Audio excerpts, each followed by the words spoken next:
And welcome to the Aaron Katzman Show. I'm your host, Aaron Katzman, and we speak to you about your life, your money, and your investments. And as always, we're coming to you from the spiritual and soon-to-be financial capital of the world, Jerusalem, Israel. If you like this content, please hit the like button below. If you've not yet done so, please subscribe to both the podcast and to the YouTube channel. And if you've not yet done so, please share this content with others so that they can hear the same brilliance that you are hearing. So I was listening to the radio this morning on my way home from the gym, and it was like one of these annoying call-in shows where you have where they just let the caller have way too much time. They're just like going on and on and on, and it's like you're about to change the channel because this is just like, who cares what Joe Smith in Peoria thinks about something, right?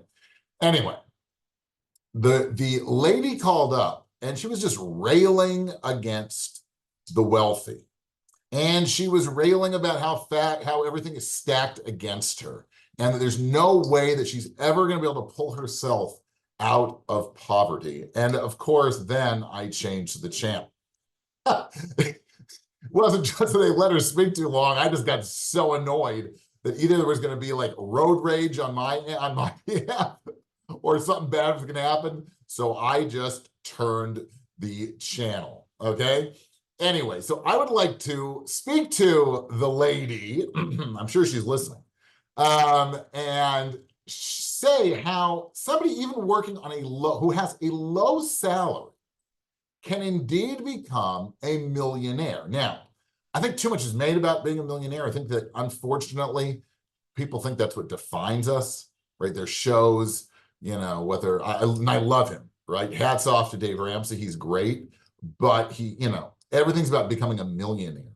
And I think there's more to life than becoming a millionaire. But if we're going to speak about finances, and we're speaking about this lady who doesn't believe that anything can happen, I want to tell you how you can become a millionaire on a low salary, okay? Number one, right? It's how long you have to start to invest, okay? There's no question. It's not going to be magic.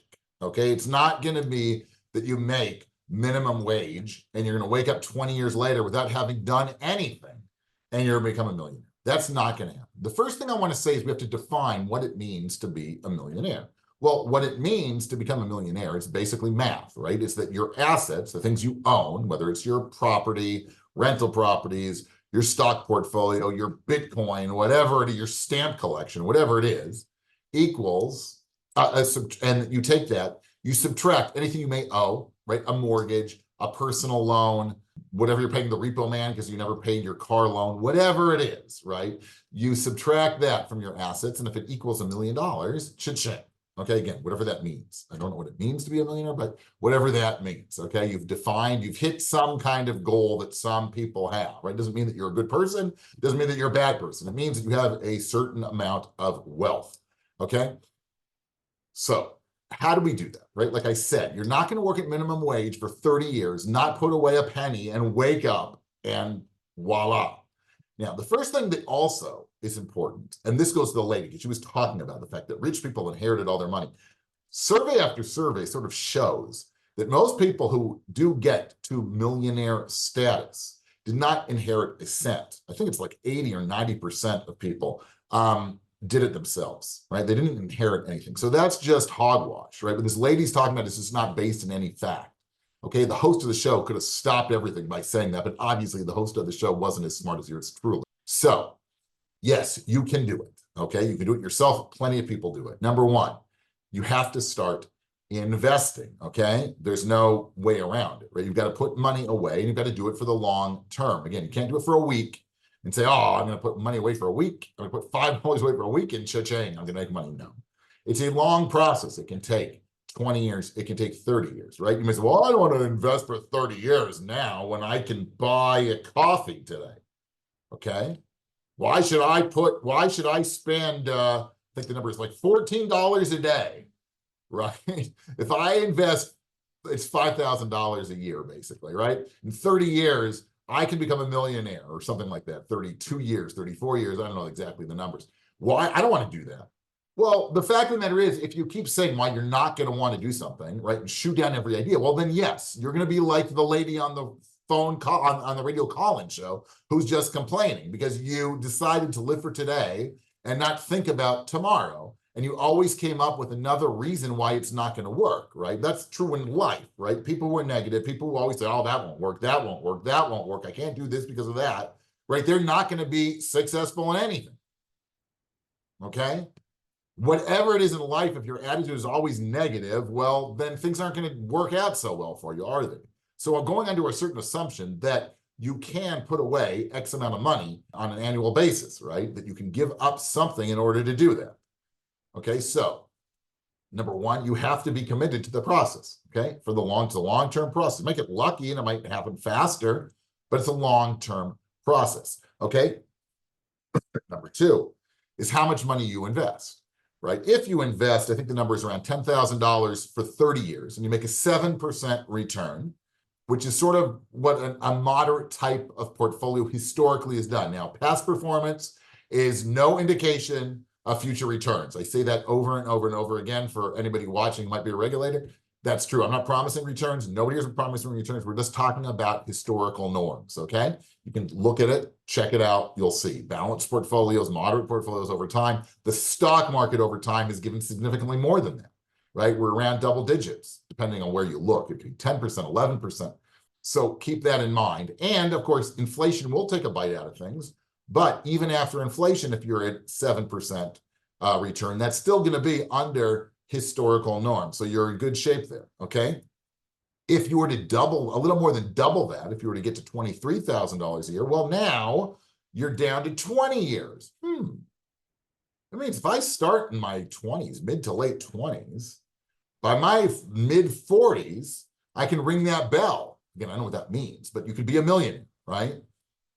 So it's not such a long process. And keep in mind, you might, well, how am I going to make $20,000 if I'm 25 years old? I can't put away $20,000, right? Well, hello, you're going to, as you get into your 30s, you get into your 40s, those are your much higher income years. You're going to make a lot of money. Throw into the fact you might get married, and you'll say, well, if I get married, then I might have kids and my expenses are going to go up. Au contraire, lots of evidence abounds that married couples, even with children, are more successful financially, right? Because they work together as a team, right? There is no I in team. And when you're working together as a team, you can generally accomplish a lot more if you're on the same page than you can if you're an individual. So yes, there are benefits, there are costs, financial costs, right, to children, but children are great. We love children. We should have more and more children. We shouldn't complain that our child costs us X amount of money, okay? Children are a blessing, and that's what we're here to continue on for the next generation. So that's important. But like I said, statistics are out there, lots of them, that married couples do better financially than individuals. So that's also important, okay? So keep that in mind. Okay, so what do you have to do? You have to set yourself up for the long term, number one. Number two, you have to start investing, okay? Not invest in, get rich quick schemes, okay? Stay off of TikTok. That's not going to help you, right? Chocolate vanilla, right? Just index funds, mutual funds if you're of that bent, but whatever it is, right? Just do it, okay? Nothing, not private equity, nothing too complicated, right? KISS. Keep it simple, stupid. That's what you need to do. Don't overthink things, right? If you're putting away $5,000, $10,000, $20,000 a year, you're not going to be let into any private equity fund anyway, okay? Obviously, property is fine. Like I said, index funds are fine. Mutual funds are fine. These are all, sort of time-tested ways to grow wealth over the long term. Don't get sucked in to fads. Don't get sucked in to get rich quick, because it just ain't going to happen. Okay? For 99.9% of the population who tries those things, it doesn't work. And what have you ended up doing? You flushed a lot of money down the drain, down the toilet, and you've got to start again. So you're 20 or you're 30, your process has just gotten pushed out 5, 10 years because you just don't have patience. You need patience. Okay? You shouldn't obsess about money. That's not what this is about at all. Just, pay as we say when it comes to budgeting, pay yourself first, right? Every month when you get your paycheck, if you're getting 401k money and it's matched, wow, cha-ching, okay? You'll for sure do well, okay? But if you're not getting that and it's on you, right? You can open your IRAs, taxable accounts, whatever it is. Just pay yourself first, right? You've got your mortgage or your rent, and you've got your utilities and your food right up there, right at the top of the budget. There should be a line for paying yourself first, where you want to get, 10%, ultimately 10%, 15%, more the merrier, of your income working for you into investments. Obviously, if you're younger and you're not making so much, so shoot for 5%, 6%, add every year 1% as you earn more, okay? These are all different sort of tricks when you're young, but the longer that you're in the market, the longer you're investing for, even in real estate, the better off you're going to be. And yes, you too can live on a low salary. You don't have to make $1 million a year. You don't have to make $200,000 a year. Or you can make $50,000 a year. And you too can become a millionaire. Okay? So you've been tuning into the Aaron Katzman Show, where we're full of hope, where we speak to you about your life, your investments. And if you like this content, please hit the like button below. Please share this with everybody that you know, especially those who question what I'm saying, okay? And please ultimately subscribe to both the YouTube channel and to the podcast. Thanks so much for tuning in, and we'll speak to you soon.